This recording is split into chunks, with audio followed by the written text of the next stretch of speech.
We were talking about on-air promotion. Talk about the process of promotion. How much time and money is put into promoting a show, and how much lead time before the show premieres that you should give to promoting it. Yeah, you're talking about new shows? Or? Yes, new shows. Well, you should have the whole summer to promote the shows, particularly now, because there's so much noise out there. You know, there's just so much clutter that in order to get noticed, you've got to start much earlier in the game, and you've got to repeat yourself over and over and over again.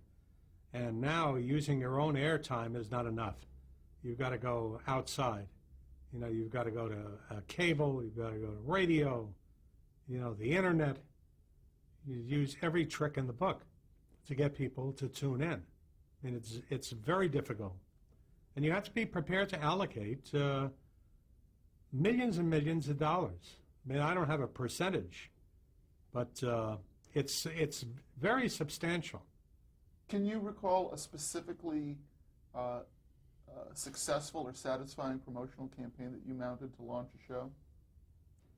Well, there were several, but I think the campaign to put Sonny and Cher on the air, which was originally a summer campaign, and most of the audience didn't know what a Sonny and Cher was, you know, because they were successful back in the 60s, and then they kind of disappeared, and then this represented a comeback, and it was just, it was the Sonny and Cher network. And I think that there were spots on every 10, 15 minutes for 2 or 3 weeks. And no matter where you went, there was Sonny and Cher. And, you know, they came on the air, and we had 9 out of the top 10 nighttime shows and 16 out of the top 20. So, you know, we had an enormous circulation.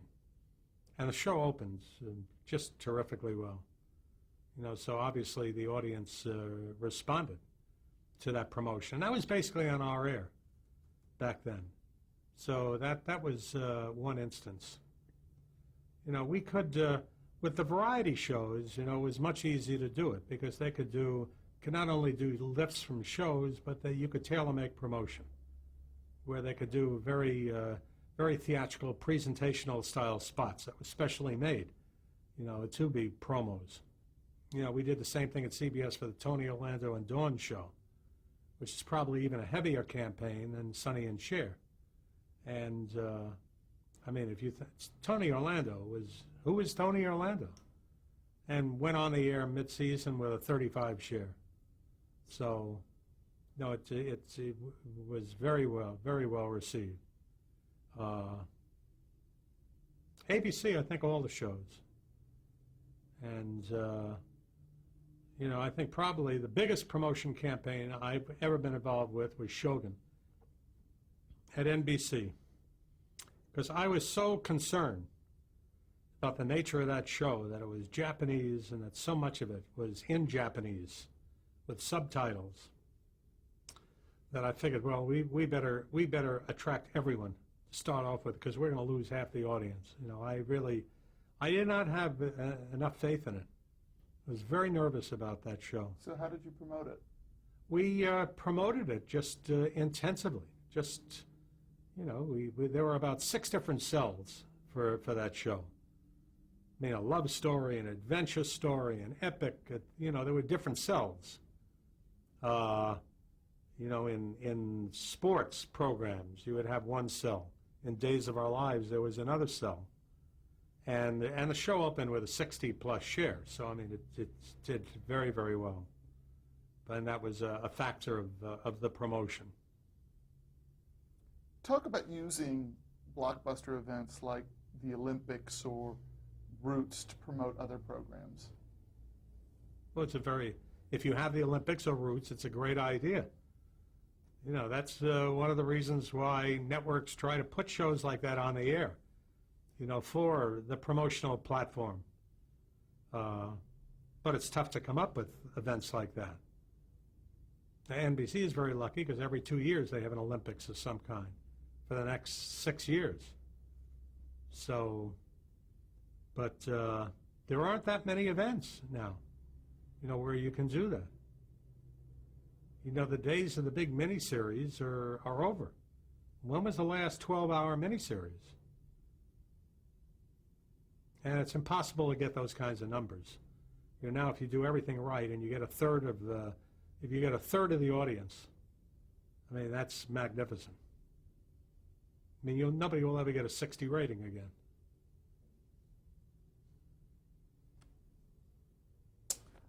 Talk a bit about talent. It was something that you had emphasized before as being key in what you looked for in building programs, and you find it lacking today. Talk about identifying talent, what quality you would look for in that talent, the performer Q score, all of these kinds of things in terms of determining who could be the next star of a hit series. Well, you're basically looking at two things. You're looking at talent, their abilities as an actor or a performer, but secondly, and probably more importantly, their audience appeal. Some people call it their Q, their charisma, audience appeal, but it's the same thing. It transcends talent. I mean, they come out and they light the screen up. And that's what makes a star. That's the difference between an actor and a star. Shecky Greene came out and he was a good stand-up. He was a journeyman comic. Jackie Gleason, same physical size and everything, came out and was a big, big star. So that's the difference. And you hope that you can find somebody that's got both. And unless you're dealing with non-scripted shows, like a Survivor, where really the idea is more important, I don't care what the show is. It's very important who the star of the show is. Now, how reliant would you be on, again, research? If someone brought you a piece of tape and say, this is the highest scoring piece of talent we've ever seen before, how much stock would you put in that? Well, I would certainly take a look at it. The first thing I do is say, well, let's do another test to make sure that this is real. We did another test and it got the same score. Then you would say to yourself, hey, there's something here. If on the other hand you did a second test and the score was a lousy score, then you'd have to test it a third and a fourth time to see where the truth lay. Were there times that the testing ever backfired on you? And how is that? Where you got strong testing and it didn't lead to the next big phenomenal star on your network? No. Normally if you test a show and the star is really that strong, and that's very, very important. On the other hand, if you have a vehicle that's kind of a star-dominated vehicle, and the star gets an average score, that's a very bad sign. Because that's where you're really hoping that the magnetism of the star is going to carry the series. Take a show like Kojak. Without Telly Savalas in the lead, or Robert Blake and Beretta, or I'm trying to think of more. I keep on going back because nowadays most of the dramas are ensembles, and it's really hard to it's hard to find examples. But Kojak without Telly Savalas would have been just another cop show. The Practice, on the other hand, without Dylan McDermott, I think would still be a successful show. And certainly Dick Wolf with Law and Order has proved that his shows are actor-proof, that basically the form is more important than the lead. And I think most of the shows on television today, ER certainly proved that over and over again. They've lost everyone, and the show is still the #1 show on television. So that, I think in the dramas with the ensembles, you're almost actor-proof, with a couple of exceptions. I think if they lost the Sidowitz character in NYPD Blue, then they don't have a show left. How involved did you get in picking the stars for the shows on your schedule? I got very involved in picking the stars because, again, there were fewer ensembles in those days. There were more star-dominated vehicles, and to me, that was 75% of the ball game was coming up with the right faces for these shows. You know, Charlie's Angels without Farrah Fawcett, I don't think wouldn't have gotten off the ground. I mean, I think that she was the magnetism there. I mean, the other two girls are very attractive, and they certainly help, but she was the come-on, and make no bones about it. Love Boat, on the other hand, was a form more than, I think could have worked with any number of people in there. But, most Hill Street Blues, when it went on the air, was also a form. I don't think it was any one person. It just was such a novel show in its day because it was the first of its kind. Just sort of wrapping out a lot of the broader questions about being a television executive. Talk a bit about your management style, how you worked with the people who were on your staff. It basically depended on which staff you're talking about. If I had people that I totally believed in, I really gave them a very long leash. And, they hardly knew that I was around. Take a guy like Eisner. I wouldn't have kept him at ABC. I mean, if I were all over him, he would have just thrown his hands up and left. And I really gave him a lot of kind of carte blanche to run it the way he saw. Perry Lafferty basically was the same at CBS, where on a day-to-day basis, I mean, he pretty well determined what they developed and how they did it. But if I didn't have faith in the people, and until I got rid of them, I mean, I was all over them. So it... what would you do to motivate people that would be working for you? What would I do? Well, if you hear all the stories, people say, well, he screamed a lot, but what you try to do, you're like a cheerleader more than anything. And I think that's what people need. They need encouragement, and also if they feel like they're part of a team and it ends up being a winning team, it's very, very exhilarating. I mean, I can't begin to tell you how great that feels when all of a sudden you put a lot of work into something and it's like, being the coach of, a big football team. It's no different. And, and you win and you win in a big way. And then but that millions and millions and millions of people are agreeing with you. You go on the air and there are a quarter of the population of the United States is looking at All in the Family. My God, that's incredible. So, I mean, that's the gratification. And I think that's the gratification of being part of a team. And you try to treat them well, and you obviously want to pay them well, and make people feel appreciated if they're good, which is very important. What part of being a network executive do you think you enjoyed the most? Well, of being able, to find something that you like or create something and ultimately see it get on the air and it works. I mean, that was exhilarating. I mean, that to me was worth all the aggravation. Well, we're going to talk now about NBC. First of all, how did the job opportunity present itself at ABC? Who approached you? I got a call from an old friend of mine who was, at that point in time, in charge of all corporate communications at IBM. Her name was Jane Cahill Pfeiffer, and she was also assistant to the chairman of IBM. So she was, I think at that point, one of the biggest woman executives in industry.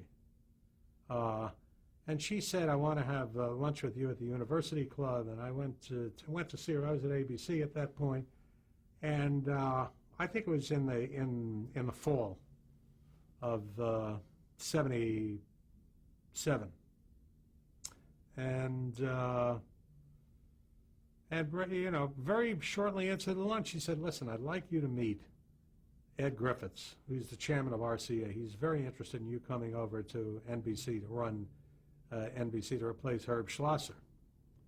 And I thought she was kidding, but I figured it never hurts to listen. And I said, "Great, I'd love to see him." And this was like a James Bond movie, because a couple of days later, I ended up taking a cab. I didn't want to take a limousine or anything, to the heliport on the east side of Manhattan, and took a helicopter to GE and I think to RCA in Princeton, New Jersey, which is where his office was. Then they were fixing his office at the RCA building, and met with him, and he offered me the job, right on the spot, which I was a little flustered. And I said, "Well, I have to kind of think about it," and went back and really thought about it. And I had several conversations with my boss at ABC, Fred Pierce, and I was really getting tired of doing the same thing, and you're also, when you get to a point where you're getting a 22 rating in prime time, you figure how much better are things going to get. And I really wanted to move on. I wanted some new responsibilities, and I wanted to get involved in the news area. This is before they appointed Roone Arledge to head up news. And I said, "I think you're really a bad third in news, and I could really be of an enormous help. It's something I've always been interested in, and I follow it very closely." And he didn't take me seriously. And he just said, "Well, you take a vacation." And I think that weighed heavily on my mind, and I finally felt that this was an enormous opportunity. Great risks, because they were in terrible shape, and there was a real shot at failure there. But there was also an upside of a huge success. And I guess the ego of the whole thing, of becoming, chief executive of NBC, Inc., and I think I was the 5th in the history of NBC. There weren't that many presidents of NBC. That I ended up saying, "I'm going to take the job," and ended up saying yes, and we quickly negotiated a deal, and next thing you know, I was in Leonard Goldenson's office, and as I said earlier, it didn't go over too well, and then I was on the beach for 6 months. Now, NBC was basically willing to offer you everything that you were looking for at ABC. I was in charge of everything. I reported to the chairman of RCA. So that was, can't ask for anything more than that. Running the whole thing. And I think unless there was, I think anything over $100 million, I had to go to him for. So that meant that, for an enormous film package or something, I would have to, but to make a series commitment or anything, I didn't have to check with him. Were you at all daunted by any of these new responsibilities? Not, going in, I couldn't wait. And by the end of the 6 months on the beach, literally 3 or 4 months in Hawaii and then bumming around Europe, I couldn't wait to get started. So I started work there, I believe, on June 8th. So June 8th. 1978. Snuck into NBC, because this was a media event at that point in time. And this was, again, before cable and before all these other networks. This was really a very big news story. There was, at every entrance to NBC, on Rockefeller Plaza, there were press all around on the sides. But when I was a kid, I used to collect radio scripts at NBC, so I knew all the ways to get in there that nobody else knew. And I went into the subway and came out on the bottom level of the RCA building and went up one of the janitorial staircases to the 6th floor or the 3rd floor, wherever it was, and literally snuck in. Truly? That's actually a true story. And there I was, and they said, "How did you get in here?" So, and that was my beginning at NBC. So you joined them in June. What state was the network in when you arrived? There's no way to describe how bad it was. You know, I knew it was bad. You know, but I basically knew what I saw on the air, and but it was really terrible. Talk about some of the shows that were on the network and some of what you inherited when you arrived. Well, they had a handful of good shows. They had about 4 or 5 shows that were good series. They had Rockford Files. They had Quincy, Little House on the Prairie. Then I really have to start thinking, you know, beyond that. And I'm sure there were 1 or 2 others, but that was about it. They had just wall-to-wall movies, because the guy who had preceded me there, so who is still the head of programming, had created was event programming. He felt that series were, you know, he's the man who created the least objectionable program theory. You know, believed that the future of television lay in special events and movies, and so had made hundreds and hundreds of millions of dollars of commitments for long forms, and the cupboard was bare when it came to program development. Anyway, the entertainment was in terrible shape. They did have a commitment for the Olympics in 1980, which was great, and it was an Olympics that never happened, incidentally, and the news division was just in the worst shape of any of them. It was just awful. At that point in time, the Today Show and the Nightly News, well, Today Show was a bad second to Good Morning America. CBS wasn't even in the running then. And the Nightly News, they were a really bad second to CBS. And ABC wasn't in the running because it was, at that point, Rue Knowledge hadn't arrived there yet. And their television stations were awful. Their radio stations were just the pits. I mean, the company was just... how involved did you get with the affiliates, the local stations? And the well, I got involved in... I had to get involved in everything, you know, and it was a situation that was so bad, you know, that I didn't even know where to start. I mean, it was... so I figured the first place to start is to at least bring in a couple of people, you know, who I had some faith in and who I could talk to and trusted. So I brought in Erwin Siegelstein, who had been at CBS, was my second there. I used to work for him. Used to be the head of the East Coast at CBS when I was head of daytime, and then ultimately I leapfrogged him and he reported to me when I was head of programs. Then he went and ran Columbia Records, and then went to NBC before I did as head of programming, and ended up getting kicked upstairs, and he had his title when I got there was Vice President of Late Night Development. So he was just writing out his contract, and the first thing I did a week into the job was to promote him to Executive Vice President of Broadcasting, where he had responsibility for all of the television stations and radio stations at NBC, and was also basically my assistant. And then shortly thereafter, we brought in a man by the name of Lee Curlin to be our planner, because I always had somebody who was kind of a research-oriented person in the planning and scheduling, and then at least I knew that there were a couple of people that could be depended on. And then slowly, it took the better part of a couple of years to basically replace the entire top line of NBC, just in every division. Just basically with somebody that I wanted to be in the particular job. You know, ultimately, the man who was running the West Coast, you know, I gave a production deal to and promoted Brandon Tartikoff, who was then in charge of comedy. He became the head of programming there. Perry Lafferty, who had been my head of programming on the West Coast at CBS, you know, I brought in, ultimately he ran the movies and miniseries. Bill Small, who was a big executive at CBS, I brought in to replace whoever was running news over there. I think Reuben Frank. He became the head of news.